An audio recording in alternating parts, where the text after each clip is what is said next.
Welcome to Amateur Redneck Workshop. I'm Harold, and in part 1 we made a lot of progress, and in part 2 we're a whole bunch closer to making some chips here and finding out what kind of an angle that we can cut and what's it going to look like once it's done.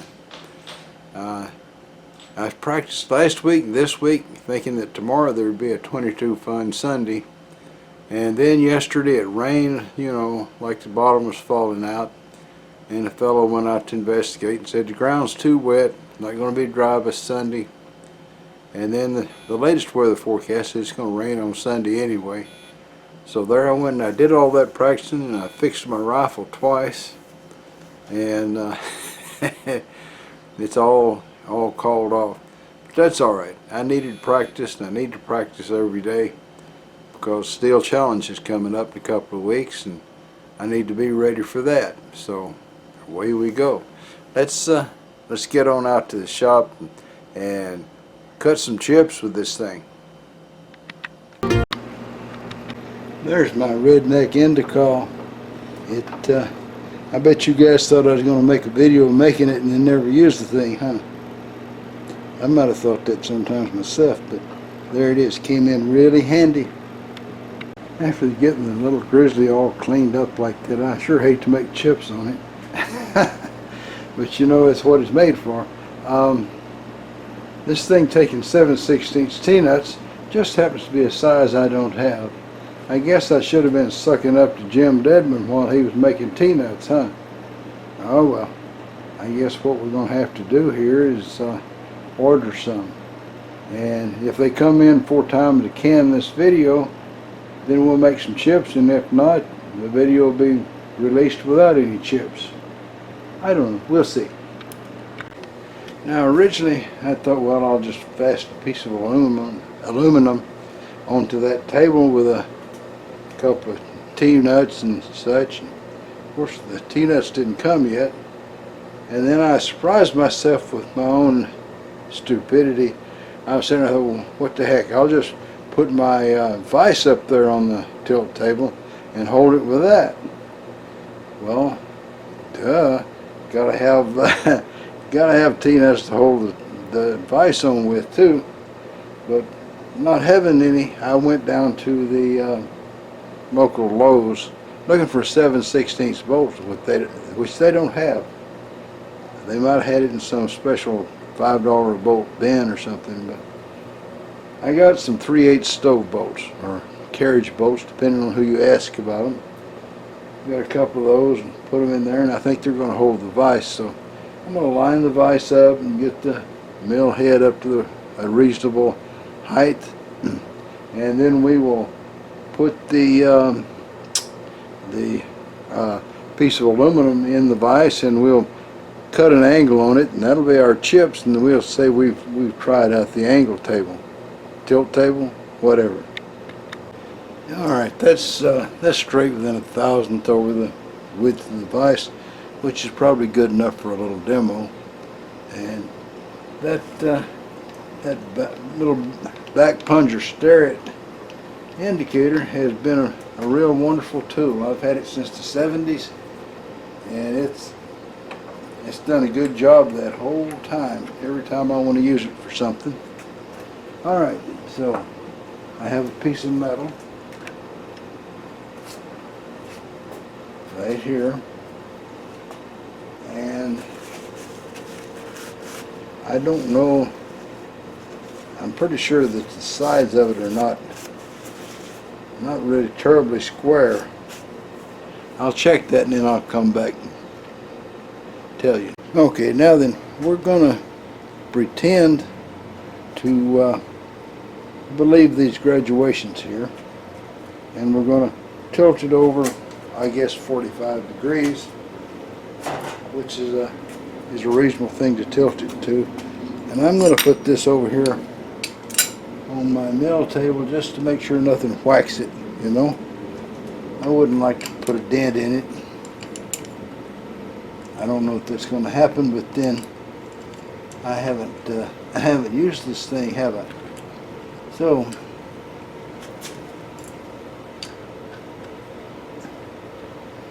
Now you single guys may not have ever learned a particular question or two, but would you like to eat at Casa Ole?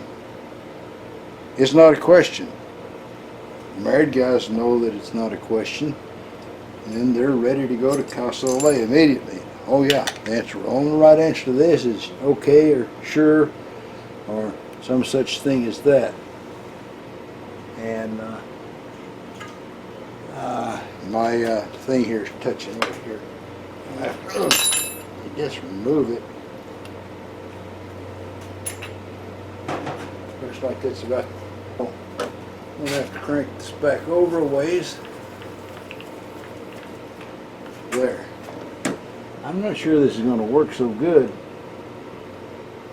Alright, it says 45 degrees, but I've got that chip scraper underneath it.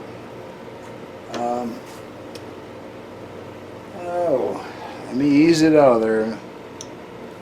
Maybe if I'm careful, I won't hurt nothing.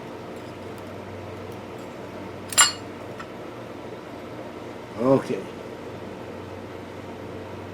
Now, according to those graduations there, I think that says 45 degrees.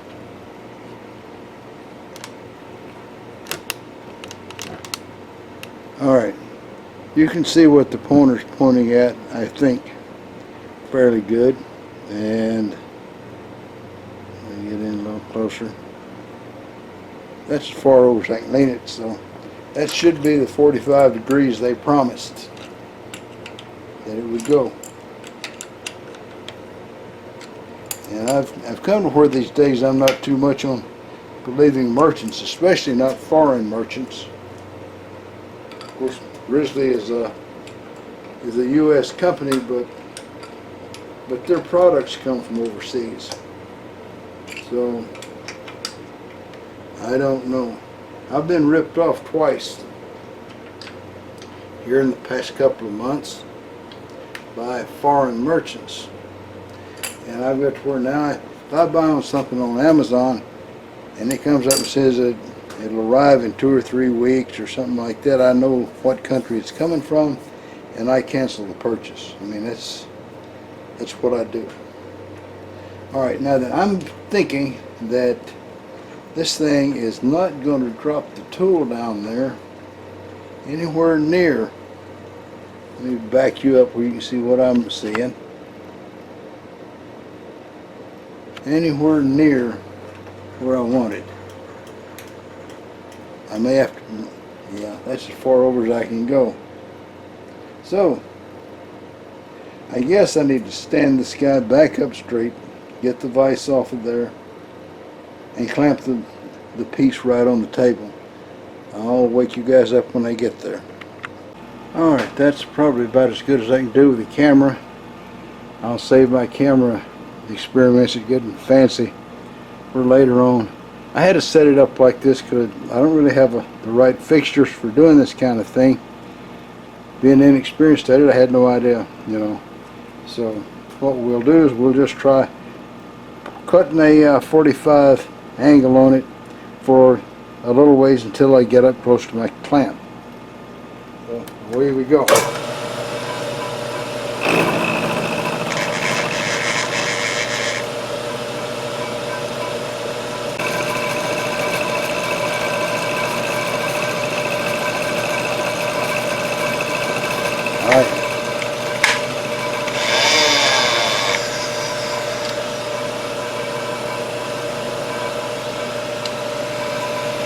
Beat that lint cut.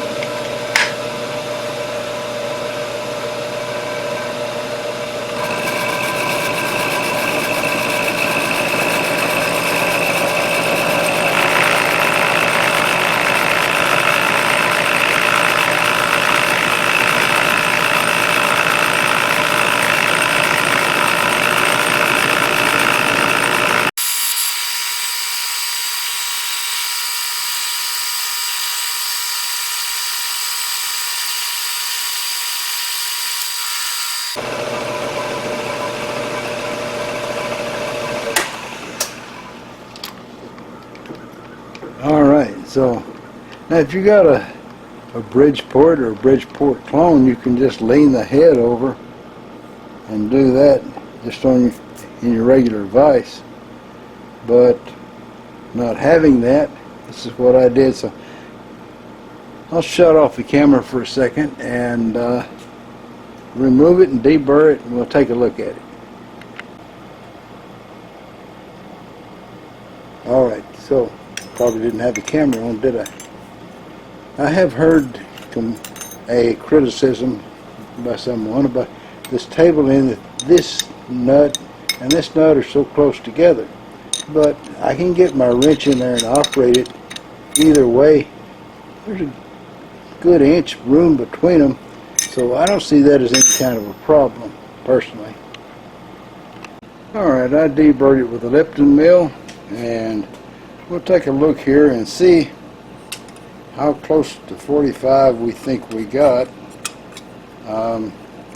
I guess if I hold it dead on there like that and hold it over here and get myself in a position where I can see, I can move this thing down to where we can see the edge, and you can see that 45 is not really 45. So if you're going to do this, when you set it up, you've got to find a better way, because that angle is apparently just a bit more than 45.